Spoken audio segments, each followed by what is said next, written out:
नमस्कार, एक बार फिर से आप सभी का स्वागत है। इस वीडियो के माध्यम से मैं कलकत्ता हाई कोर्ट का आया हाल ही का एक जजमेंट आप लोगों के साथ शेयर करने वाली हूं, जो मेंटेनेंस केस को लेकर है। 125 सीआरपीसी पर है। पत्नी लोगों के लिए बहुत यूजफुल है और पति लोगों की टेंशन बढ़ा देने वाला है। इस मामले में कोर्ट ने पत्नी और बच्चे के लिए मेंटेनेंस का आदेश कर दिया, जबकि पत्नी ये साबित भी नहीं कर पाई थी कि वो जिस व्यक्ति के साथ मेंटेनेंस लेने का दावा कर रही है वो उनकी लीगली वेडेड वाइफ है।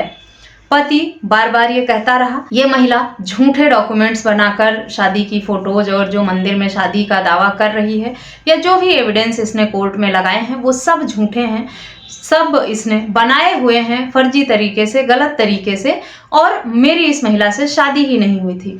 लेकिन लोअर कोर्ट में तो पति की सुनवाई हो गई। पति की बातों को सुनकर लोअर कोर्ट ने पति के हक में फैसला दे दिया, पत्नी को मेंटेनेंस देने से मना कर दिया।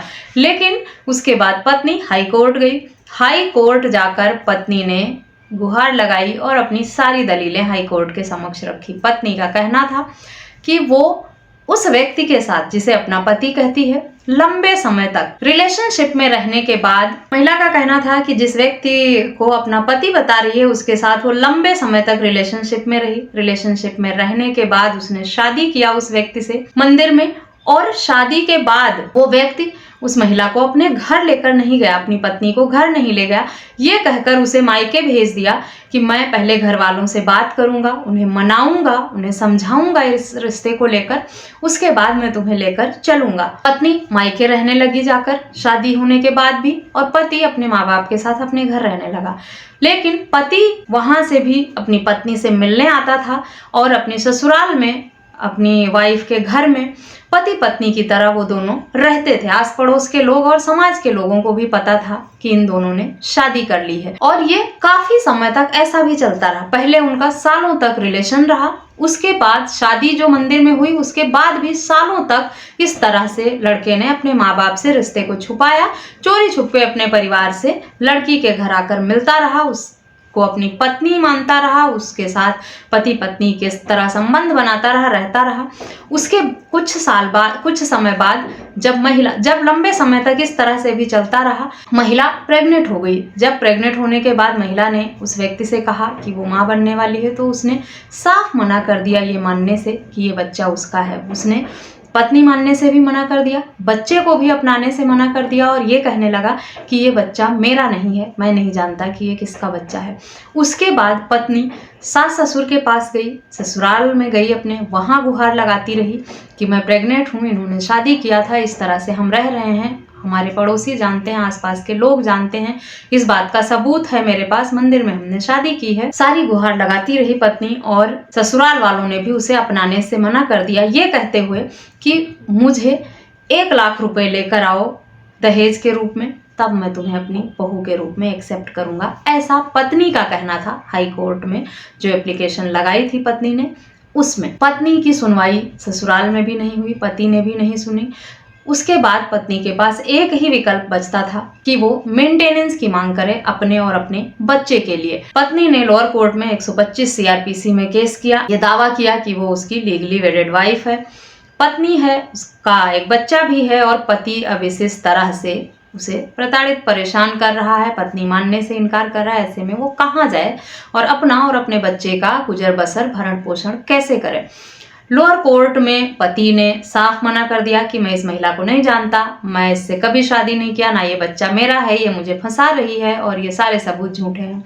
लोअर कोर्ट ने पति की बात पर यकीन किया और पति के हक में फैसला दे दिया। पत्नी का जो 125 का मैटर था वो लोअर कोर्ट से खारिज हो गया। पत्नी अपील में गई हाई कोर्ट। हाई कोर्ट में पत्नी ने यही सारे तर्क जब दिए तो हाई कोर्ट ने 125 सीआरपीसी के प्रावधानों को रिमाइंड कराते हुए ये कहा, 125 सीआरपीसी जो है उसका मुख्य उद्देश्य बनाने का यही है कि ऐसी पत्नियों को और बच्चों को भटकना ना पड़े, उन्हें अपने रोजमर्रा के जीवन यापन के लिए पैसे मिल सकें, सहारा मिल सके अपने पति से।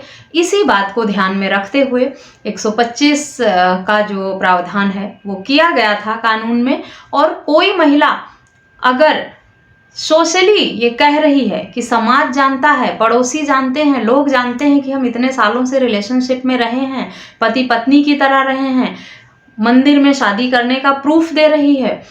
साथ ही साथ अगर कोई कोर्ट मैरिज नहीं की है, पत्नी ठोस सबूत नहीं दे पा रही है साबित करने का शादी को, सिर्फ इतना ही काफी है कि वो दोनों लंबे समय तक पति पत्नी की तरह रहे हैं।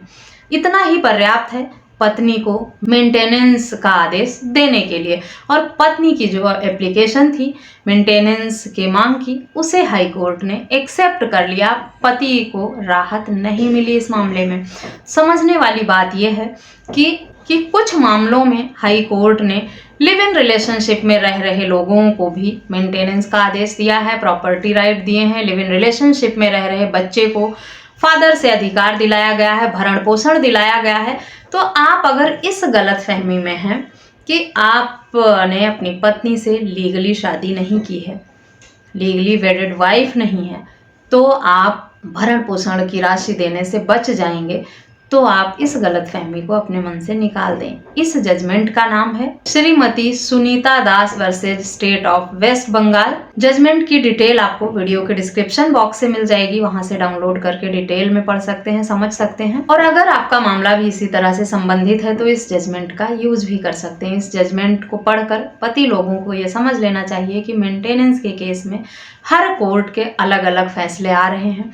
किसी केस को पढ़कर, किसी जजमेंट को पढ़कर ये नहीं कहा जा सकता कि पतियों को मेंटेनेंस केस में राहत मिली है, जबकि क्योंकि हर केस के फैक्ट्स अलग अलग होते हैं। इस मामले में पत्नी ने जितने सबूत, जो भी साक्ष्य कोर्ट के समक्ष रखे, कोर्ट को लग रहा था कि पत्नी ने बेशक लीगली शादी नहीं की है, कानूनी रूप से वेडेड वाइफ नहीं है, पति का कहना है, लेकिन इतने सालों तक पति पत्नी की तरह रहे हैं और उससे उनको एक बच्चा भी हुआ है। उसके बाद पति इस तरह से मना कर रहा है अपनी वाइफ और बच्चे को एक्सेप्ट करने के लिए, तो ऐसे में पत्नी को मेंटेनेंस देना तो बनता ही है। और इन्हीं सारी बातों का हवाला देते हुए, ध्यान में रखते हुए कोर्ट ने पत्नी की एप्लीकेशन इस मामले में एक्सेप्ट की है। आशा करती हूँ ये जजमेंट पति और पत्नी दोनों के लिए यूजफुल होगा। जजमेंट अच्छा लगा है, वीडियो अच्छी लगी है तो मेरे चैनल को सब्सक्राइब करना, इस वीडियो को और अधिक लोगों के साथ शेयर करना बिल्कुल भी ना भूलें, ताकि इस तरह की और भी यूजफुल जानकारी मैं आप लोगों के लिए लेकर आती रहूं।